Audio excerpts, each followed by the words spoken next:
Hey, it's me, I'm back. This is day 2 of the 12 days of Vlogmas. Today is the 14th of December, and yes, this is a different room again. If I actually zoom out, there we go. Look, you get to see more of me now. Ooh, this is way too zoomed out. This is why I shouldn't be allowed with cameras. There we go, that's how Zoom works. Yeah, seems like a happy medium there. So, day 2 of the 12 days of Vlogmas. Today, as I said yesterday, I test drove a car. I test drove the 41 kilowatt hour Renault Zoe, and my god, it was amazing. I've been interested in electric cars for a long time. The original Leaf, the i3, obviously multiple Teslas, and lots of electric conversions. I've been really interested in electric cars for a while, so I thought, why don't I just go and test drive one? So I did. First off, I actually wasn't allowed to drive because I don't have a full driving license yet. They won't allow you to drive. It's not covered under their insurance, so that sucked. I was able to get in the car, start it up, drive it around the car park of the garage, adjust it to how it would feel with me. Got a handle of the controls and everything like that. The only thing I wasn't able to do was drive it out on the open roads because I don't have a full license yet. Despite that, being in an electric car is strangely familiar and so cool, even on a low-cost car such as the Zoe. So the Zoe that I drove works out to, I think it works out to 18 or 19,000 pounds. So it's not the lowest end Zoe, but it's not too expensive either. But it didn't have the super comfortable top of the line interior and the fancy wheels and all that stuff. It didn't have heated seats and all that lot. But where we were driving didn't have the smoothest road, and I didn't feel any bumps. I've got, if I didn't sound old already, I've got a bad back, especially in winter. My lower back really starts to play up a little bit, and driving down there in a big comfy car after extended driving, that kind of hurt. So, again, we weren't in the Zoe for all that long, so it may have been different had we been driving in there for an hour.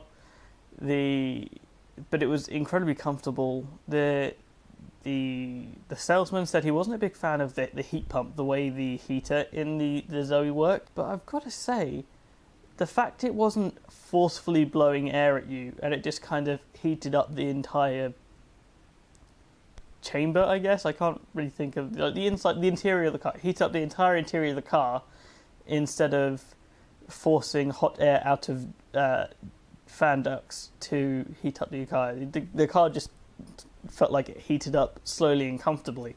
So he wasn't a big fan of that. I actually find it quite nice. I found that the fans in the heating unit slightly louder than I was expecting, but again, I think he had them on full, so meh.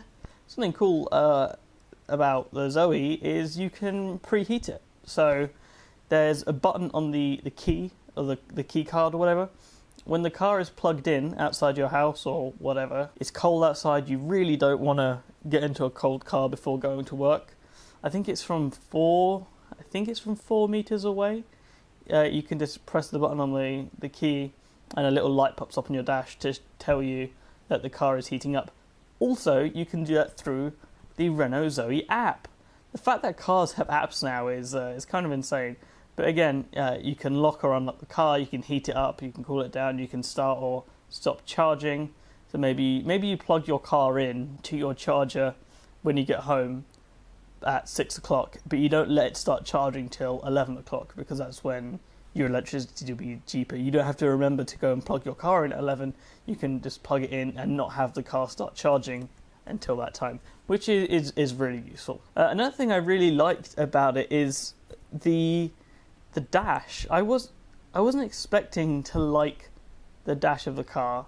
because in photos and stuff it looked really small, and I will say the long thin one in front of your vision where you get your speedo and everything is really small. It's quite wide, but it's really narrow.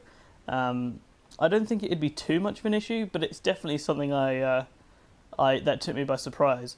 But the little screen next to you, it was bigger than I thought. I think it's like 7 or so inches, but it's definitely bigger than it looks online. It was bright, it was colourful, had no trouble seeing it even with the glare, and it seemed responsive enough. I think it was a resistive touchscreen, not a capacitive one, which is kind of a bummer, but it didn't seem to like slow down or chug or anything like that. Every tap or swipe the guy did, or that I did when I was in the controls, just seemed to work. And the hierarchy of the controls, they seemed to just work really well. They made sense, and again, everything's like color coded and got big bright buttons, so it's not too distracting.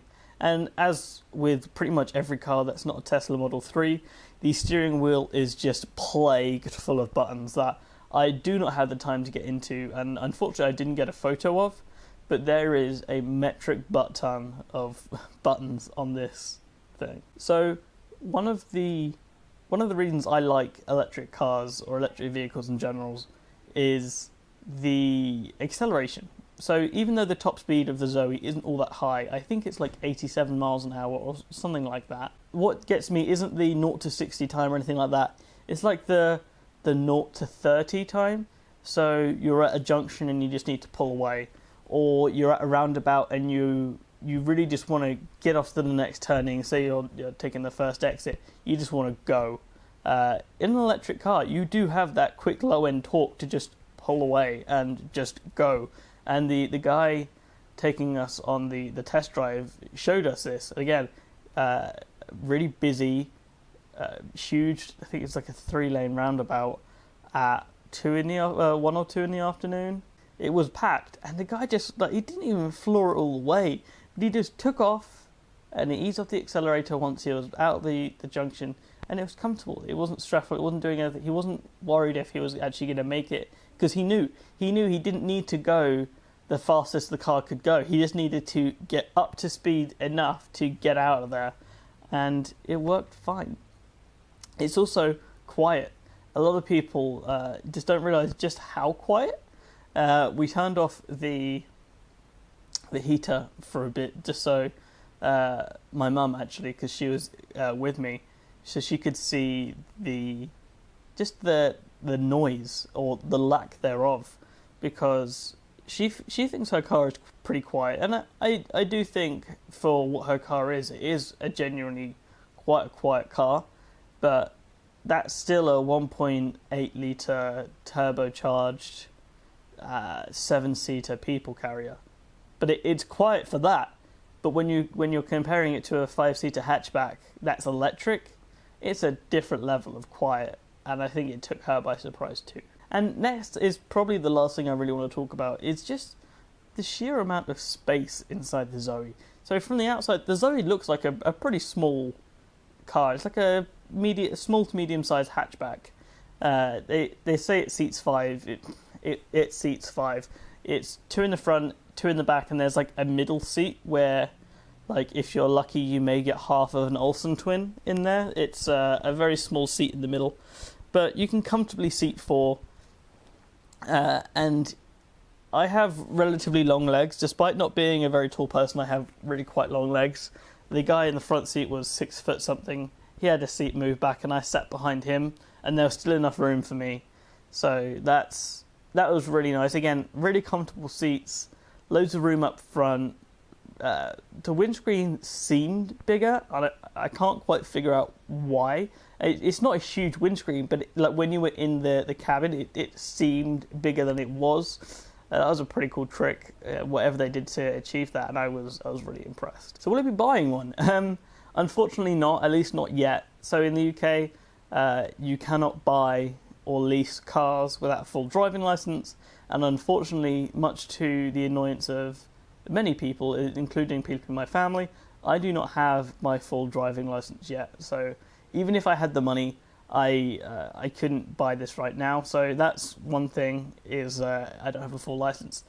The other thing is money. So the Zoe is one of the cheaper electric cars out. It's not the cheapest, but it's one of the cheaper ones. I think the model I spec out came to about £18,000 before any grants or anything like that.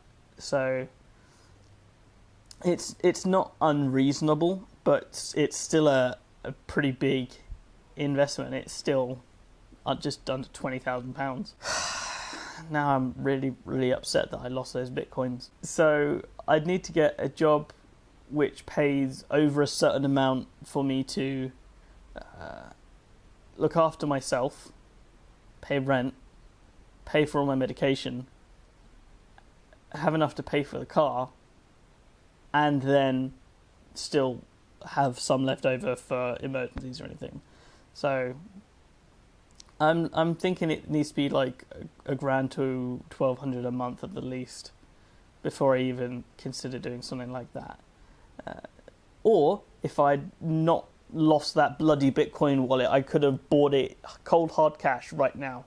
I literally could have made it rain and made that guy's day. Seriously, store your Bitcoins in the securest way possible. Do not do software wallets on a computer without making backups of them constantly. I lost, I think it was 2.5 Bitcoins and 7 Litecoins, which means I lost about 30 grand in Bitcoin and a couple thousand. I think what's Litecoin at the moment. So having a look at Coinbase right now, this stings. Bitcoin is currently worth £12,569.55 at the time of writing, which means I lost £31,423.87. That's just in Bitcoin. So Litecoin is worth £209 at the moment, and I lost 7 of those, so that's just under £1,500. So all in all, I've lost just under £33,000 in cryptocurrencies. I'd be lying if I said I wasn't upset. I'm very upset, but that doesn't stop the fact that I had a really great day test driving the Renault Zoe, hoping to get a test drive of the new Nissan Leaf as well, and hopefully the Hyundai Ioniq. But if I do end up getting an electric car anytime soon, it will probably end up being the Zoe, just because it's so fun to be in and it doesn't cost an arm and a leg. So that has been it for Vlogmas Day 2. A bit of a better ending note than yesterday. Hopefully the editing of today's video goes better. So for those that don't know, I've got a new camera and I tried to shoot yesterday in 4K, which this camera does fine. And I'd shot a couple of shorter 4K clips and edited them before, but nothing at the length of what I was doing here. And my computer and my video editing program just was not having it. So what my editor does is it makes what's called proxies. So it makes a lower quality, lower bitrate version of that video for you to scrub through whilst you're editing, and then it swaps it out for the high quality one just before you hit export, so you still get the high quality stuff. It's just easier to work on. But these files were, my computer wasn't able to make the proxies, so I spent about 6 hours yesterday trying to make yesterday's Vlogmas video. So today is being shot in 1080p whilst I try to figure it out. I'm sorry, I know it doesn't look quite as good as it did yesterday. It's a learning curve, so we'll see what happens. So like I said, I've been Dom. You can find me at mobile_Dom, ever important. I'll put links to my social media down below. Instagram, Snapchat, Twitter, I'm mobile_Dom on all of them. You can find, well, the rest of the 12 days of Vlogmas on this channel. You can also see last year's 12 days of Vlogmas.